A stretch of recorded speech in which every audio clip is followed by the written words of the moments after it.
시청자 여러분, 안녕하세요. 오늘도 주님과 함께하는 하루 되셨나요? 혹시 지금 이런 마음이신가요? 교회에 등록해서 목장 모임에 참여하고 있는데 뭔가 기대했던 것과 다른 느낌이 들어서 고민이신가요? 신앙의 교제를 나누고 싶었는데 오가는 이야기들이 세상 사람들과 크게 다르지 않아서 당황스럽거나 우리 집 차례가 되면 다른 집과 비교되면서 부담스러워서 고민이신가요? 오늘은 정말 많은 분들이 공감하실 만한 솔직한 이야기를 준비했습니다. 바로 목장 모임에서 겪을 수 있는 현실적인 어려움과 그 안에서 하나님이 주신 깨달음에 대한 간증입니다. 이 영상 끝까지 보시면 여러분도 목장 모임의 진정한 의미를 다시 발견하게 되실 거예요. 좋아요와 구독 버튼 미리 눌러 놓으시고 시작하겠습니다. 전능하시고 위대하신 주님을 통해 제 안에 숨어있던 교만과 비교의식을 깨닫게 되어 이렇게 부끄럽지만 간증을 나누게 되었습니다. 제 간증을 들으시며 현재 기도하고 계신 제목을 댓글로 나눠주세요. 한마음으로 시청자 여러분을 위해 함께 기도하겠습니다. 안녕하세요. 저는 경기도 수원시에 살고 있는 김현주라고 합니다. 올해 43살이고요. 남편과 초등학교 5학년인 딸 하나를 두고 있습니다. 교회에 등록한 지는 3년 정도 되었고 처음에는 주일 예배만 드리다가 작년부터 목장 모임에 참여하게 되었어요.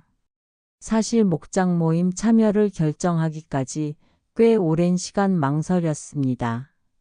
새로운 사람들과 만나는 게 부담스럽기도 했고 아이가 있다 보니 시간적 여유도 많지 않았거든요. 그런데 목사님께서 신앙생활을 혼자 하는 것보다는 믿음의 공동체 안에서 함께하는 것이 훨씬 유익하다고 말씀해 주셨고 남편도 우리가 신앙적으로 더 성장할 수 있는 기회가 될 것 같다며 격려해 주었어요. 무엇보다 제 마음 한편에는 정말 간절한 바람이 있었습니다. 믿음의 동역자들과 함께 하나님 말씀을 나누고 서로의 기도 제목을 놓고 기도하며 일상 속에서 하나님의 은혜를 함께 나누는 그런 아름다운 교제를 꿈꿨거든요. 주일날 잠깐 만나서 인사를 나누는 것만으로는 뭔가 부족함을 느꼈어요. 더 깊은 신앙의 나눔이 있었으면 좋겠다는 마음이 간절했습니다. 그래서 용기를 내어 목장 모임에 참여하기로 결정했고 처음 모임에 참석했을 때는 정말 설레고 기대가 컸어요.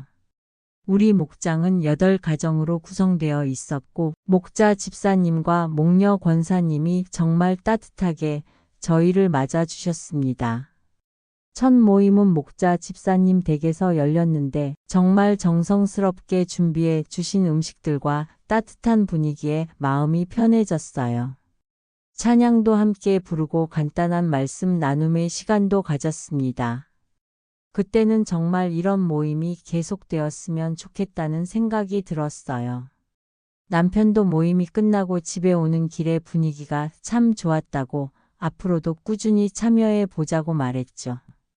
처음 몇 번의 모임은 정말 은혜로웠어요.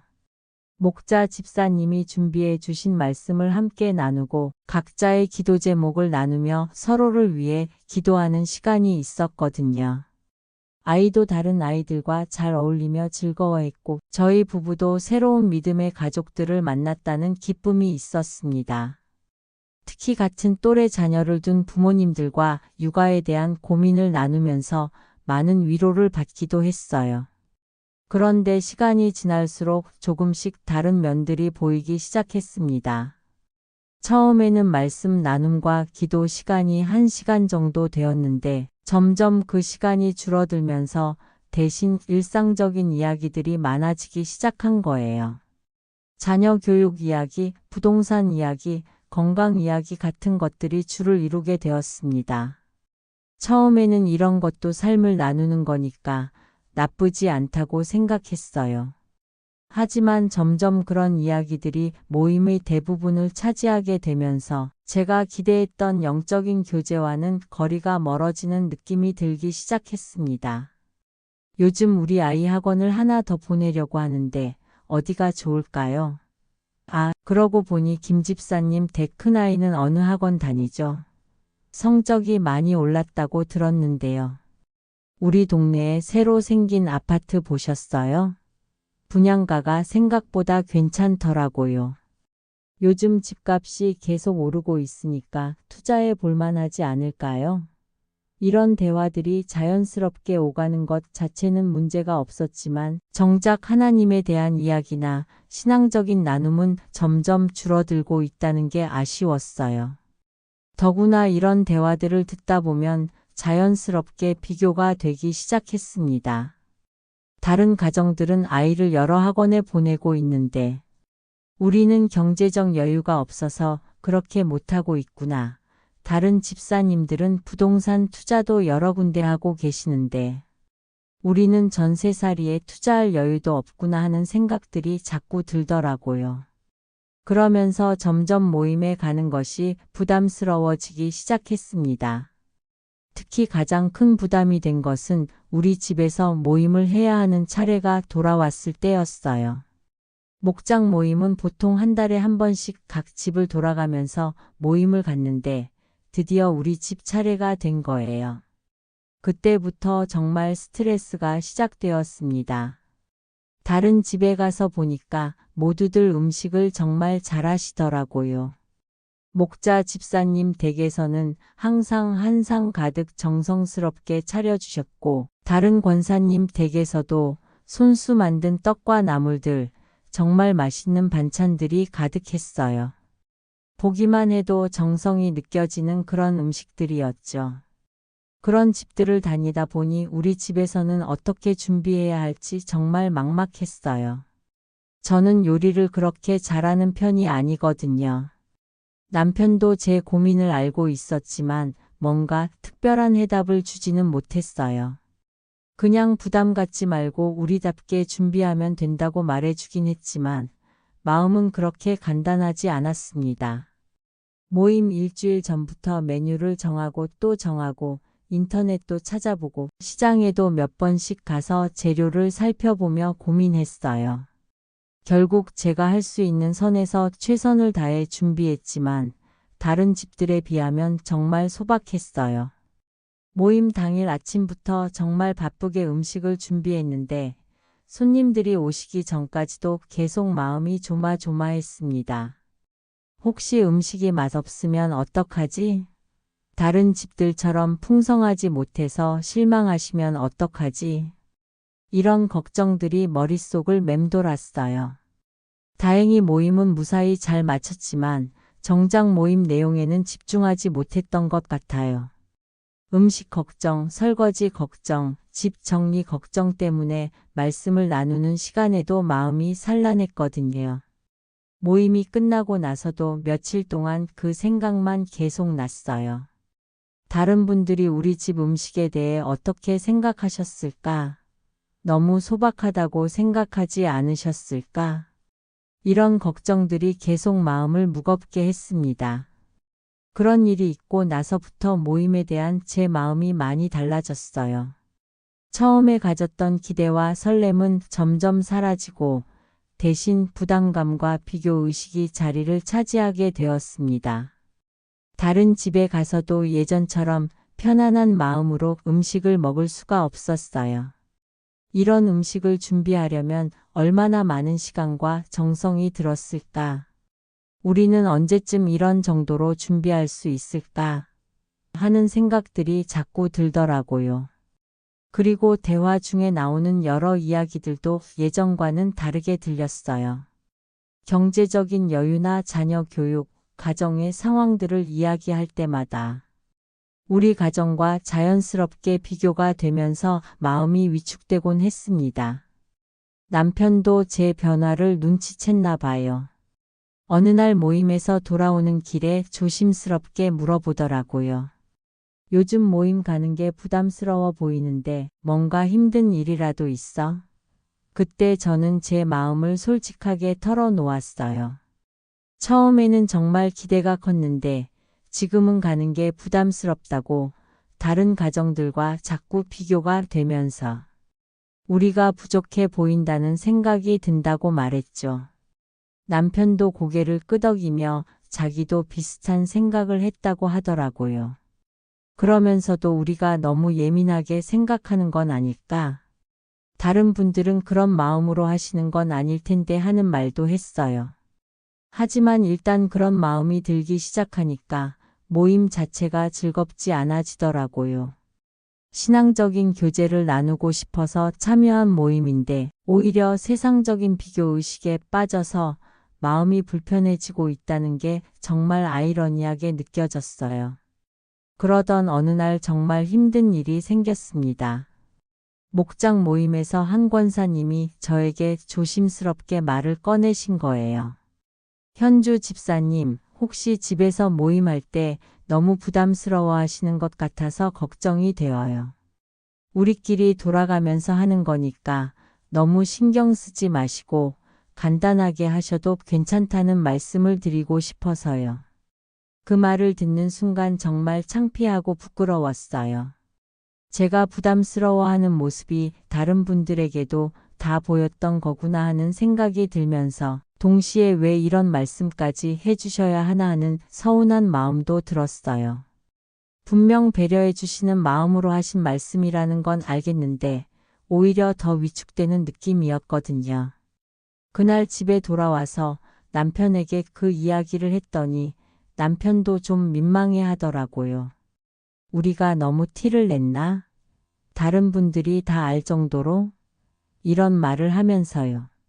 그때부터 정말 심각하게 고민하기 시작했어요. 이런 식으로 계속 모임을 참여하는 게 맞을까? 우리도 힘들고 다른 분들에게도 부담을 드리는 건 아닐까? 차라리 모임을 그만 나가는 게 나을까? 하는 생각들이 머릿속을 복잡하게 만들었습니다. 아이도 어느 순간부터 모임 가는 걸 그렇게 즐거워하지 않더라고요. 처음에는 다른 친구들을 만나는 걸 좋아했는데 이제는 그냥 집에 있고 싶다고 말하기도 했어요. 아마 저희 부부의 무거운 분위기를 아이도 느끼고 있었던 것 같아요. 그런 상황이 계속되면서 저는 점점 모임에서 입을 다물고 있게 되었어요. 괜히 말했다가 또 다른 비교나 부담이 생길까 봐 걱정되었거든요. 그러다 보니 모임에 참여는 하고 있지만 마음으로는 점점 멀어지고 있다는 느낌이 들었습니다. 그러던 중에 정말 큰 깨달음을 주신 순간이 있었어요. 어느 주일 예배 때 목사님이 고린도전서 12장에 대해서 설교를 해주셨는데 그 말씀이 제 마음에 큰 울림을 주었습니다. 고린도전서 12장 25절에서 26절 말씀이었어요. 몸 가운데 분쟁이 없고 오직 여러 지체가 서로 같이 돌보게 하셨느니라. 만일 한 지체가 고통을 받으면 모든 지체가 함께 고통을 받고 한 지체가 영광을 얻으면 모든 지체가 함께 기뻐하느니라. 그 말씀을 듣는 순간 정말 큰 충격을 받았어요. 교회 공동체, 목장 모임이라는 게 서로 비교하고 경쟁하는 자리가 아니라 한 몸의 지체로서 서로를 돌보고 함께 기뻐하고 함께 아파하는 자리라는 걸 깨달았거든요. 그런데 제가 지금까지 무엇을 하고 있었나요? 다른 가정들과 비교하면서 열등감을 느끼고 모임 준비를 부담스러워하면서 진정한 교제보다는 겉모습에만 신경을 쓰고 있었던 거예요. 정말 부끄럽고 죄송스러운 마음이 밀려왔습니다. 목사님은 계속해서 말씀해 주셨어요. 우리는 모두 하나님의 몸된 교회의 지체들이기 때문에 각각 다른 은사와 기능을 가지고 있다고요. 어떤 지체는 눈의 역할을, 어떤 지체는 손의 역할을, 어떤 지체는 발의 역할을 한다고요. 그런데 눈이 손보다 못하다고 생각하거나 발이 눈을 부러워할 이유가 없다는 거예요. 각자의 자리에서 각자의 역할을 감당할 때 온 몸이 건강하게 기능할 수 있다는 말씀이었습니다. 그 말씀을 들으면서 저는 정말 많은 생각을 하게 되었어요. 제가 지금까지 목장 모임을 바라보는 관점이 완전히 잘못되어 있었구나 하는 깨달음이 왔거든요. 모임은 누가 더 잘하고 누가 못하는지 평가하는 자리가 아니라 서로의 다름을 인정하고 받아들이면서 함께 성장해 가는 자리여야 하는 거였어요. 그 깨달음이 있고 나서 제 마음이 많이 변하기 시작했어요. 다음 모임부터는 조금 다른 마음으로 참여하게 되었습니다. 다른 집에서 정성스럽게 준비해 주신 음식을 보면서도 예전처럼 부담스러워하거나 비교하지 않고 그분들의 마음과 정성에 감사하는 마음을 갖게 되었어요. 그리고 우리 집에서 모임을 할 때도 예전처럼 과도하게 부담을 갖지 않고 우리 형편에 맞게 정성을 다해서 준비하면 그것으로 충분하다는 생각을 갖게 되었습니다. 무엇보다 대화를 나눌 때도 달라졌어요. 다른 분들이 자녀 교육이나 경제적인 이야기를 하실 때도 예전처럼 우리 가정과 비교하면서 위축되지 않고 그분들의 상황과 고민을 이해하려고 노력하게 되었어요. 그리고 저도 우리 가정의 상황을 솔직하게 나누기 시작했습니다. 사실 우리 집은 경제적으로 여유가 그렇게 많지 않아서 아이 교육비도 부담스럽고 여러 가지로 어려운 점들이 있다고 말이에요. 그랬더니 정말 놀라운 일이 일어났어요. 다른 분들도 저와 비슷한 고민들을 하고 계시더라고요. 겉으로는 여유로워 보이시는 분들도 사실은 나름의 어려움과 고민들이 있으셨던 거예요. 한 권사님은 자녀 교육비 때문에 남편과 자주 다투게 된다고 하시더라고요. 또 다른 집사님은 요즘 사업이 어려워서 스트레스를 많이 받고 계신다고 털어놓으셨어요. 그때 깨달았어요. 제가 지금까지 다른 분들의 겉모습만 보고 판단했구나 하는 것을요. 모든 가정에는 각각의 어려움과 고민이 있고 그런 것들을 함께 나누고 서로 위로하고 격려해 주는 것이 진정한 목장 모임의 의미구나 하는 걸 깨달았습니다. 그 후로 모임의 분위기도 많이 달라졌어요. 예전에는 겉으로 드러나는 이야기들, 좀 더 화려하고 자랑할 만한 이야기들이 주를 이뤘다면 이제는 진솔한 나눔들이 많아졌습니다. 각 가정의 기도 제목도 구체적이고 현실적인 것들이 많아졌고 서로를 위해 진심으로 기도하는 시간들이 늘어났어요. 저도 용기를 내어서 우리 가정의 기도 제목들을 나누기 시작했습니다. 남편의 직장 문제라든지 아이 교육 문제, 경제적인 어려움 같은 것들을요. 그랬더니 다른 분들이 정말 진심으로 위로해 주시고 함께 기도해 주시더라고요. 어떤 분은 자녀 교육과 관련된 좋은 정보를 나눠주시기도 하고 또 어떤 분은 경제적으로 어려울 때 도움이 될 만한 조언을 해 주시기도 했어요. 그런 나눔들이 있을 때마다 정말 감동이 되었어요. 이게 진정한 믿음의 공동체구나 하는 생각이 들었거든요. 로마서 12장 15절 말씀처럼 즐거워하는 자들과 함께 즐거워하고 우는 자들과 함께 우는 것, 그것이 바로 목장 모임의 진정한 의미라는 걸 깨달았어요. 아이도 그런 변화를 느꼈나 봐요. 어느 날 모임에서 돌아오는 길에 이렇게 말하더라고요. 엄마, 요즘 모임 가는 게 재미있어. 어른들이 진짜 이야기를 많이 해주시잖아. 그 말을 듣는 순간 정말 기뻤어요. 아이도 진정한 공동체의 모습을 느끼고 있구나 하는 생각이 들었거든요. 그리고 무엇보다 제 자신이 변했다는 걸 느꼈어요. 예전에는 모임에 가면 다른 사람들의 눈치를 보고 비교하느라 바빴는데 이제는 진심으로 다른 분들을 사랑하고 섬기고 싶다는 마음이 생겼어요. 우리 집에서 모임을 할 때도 예전처럼 화려하고 풍성하게 준비하지는 못하지만 정성스럽고 따뜻한 마음으로 준비하니까 오시는 분들도 그런 마음을 느껴주시더라고요. 한 집사님은 현주 집사님 댁에서 하는 모임이 가장 편안하고 좋다고 말씀해 주시기도 했어요. 이제 1년이 넘게 이런 마음으로 목장 모임을 참여하고 있는데 정말 많은 것들이 변했어요. 무엇보다 제 신앙이 성장했다는 것을 느껴요. 예전에는 혼자서만 신앙생활을 했는데 이제는 믿음의 형제 자매들과 함께 기도하고 서로를 격려하면서 신앙의 여정을 걸어가고 있다는 든든함이 있어요. 어려운 일이 생겨도 혼자 끙끙대지 않고 목장 식구들과 함께 나누고 기도받을 수 있다는 것이 정말 큰 힘이 됩니다. 그리고 다른 분들의 간증이나 경험담을 들으면서 저도 많은 것을 배우게 되었어요. 각자 다른 인생을 살아오신 분들이지만 하나님을 믿는다는 공통분모로 연결되어 있다는 게 정말 신기하고 감사해요. 남편도 많이 변했어요. 처음에는 모임에 참여하는 것 자체를 좀 부담스러워했는데 이제는 목장 모임이 있는 날을 기다리고 있어요. 다른 집사님들과 이야기 나누는 것도 좋아하고 함께 기도하는 시간도 소중하게 여기더라고요. 아이도 마찬가지예요. 이제는 모임 가는 날이면 먼저 챙겨서 준비하고 다른 아이들을 만나는 걸 정말 즐거워해요. 그리고 어른들이 기도하는 모습을 보면서 자기도 자연스럽게 기도하는 법을 배우고 있는 것 같아요. 정말 온 가족이 함께 신앙 안에서 성장하고 있다는 느낌이에요. 이제는 목장 모임뿐만 아니라 다른 교회 활동에 참여할 때도 예전과는 다른 마음가짐을 갖게 되었어요. 다른 사람들과 비교하거나 경쟁하려 하지 않고 각자의 은사와 기능을 인정하면서 서로를 섬기려고 노력해요. 그러니까 교회 생활 전체가 훨씬 더 즐겁고 의미 있게 느껴져요. 정말 하나님의 은혜라고 생각해요. 제가 스스로 깨달을 수 있는 것이 아니었는데 하나님께서 말씀을 통해서 깨우쳐 주시고 변화시켜 주셨거든요.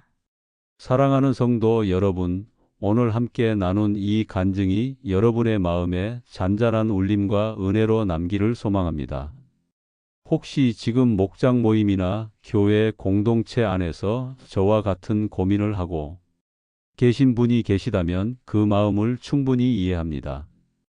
비교 의식과 부담감, 그리고 기대했던 것과 다른 현실 때문에 실망하셨을 수도 있어요. 하지만 기억하세요. 하나님께서는 완벽한 공동체를 통해서가 아니라 부족하고 연약한 우리들을 통해서도 놀라운 일들을 행하신다는 것을요. 진정한 공동체는 누가 더 낫고 못한지 평가하는 곳이 아니라 서로의 다름을 인정하고 받아들이면서 함께 성장해 가는 곳입니다. 여러분도 마음의 벽을 내려놓고 진솔한 나눔을 시작해 보세요. 그럴 때 하나님께서 예상하지 못한 방법으로 여러분의 마음을 위로하시고 공동체를 회복시켜 주실 거예요.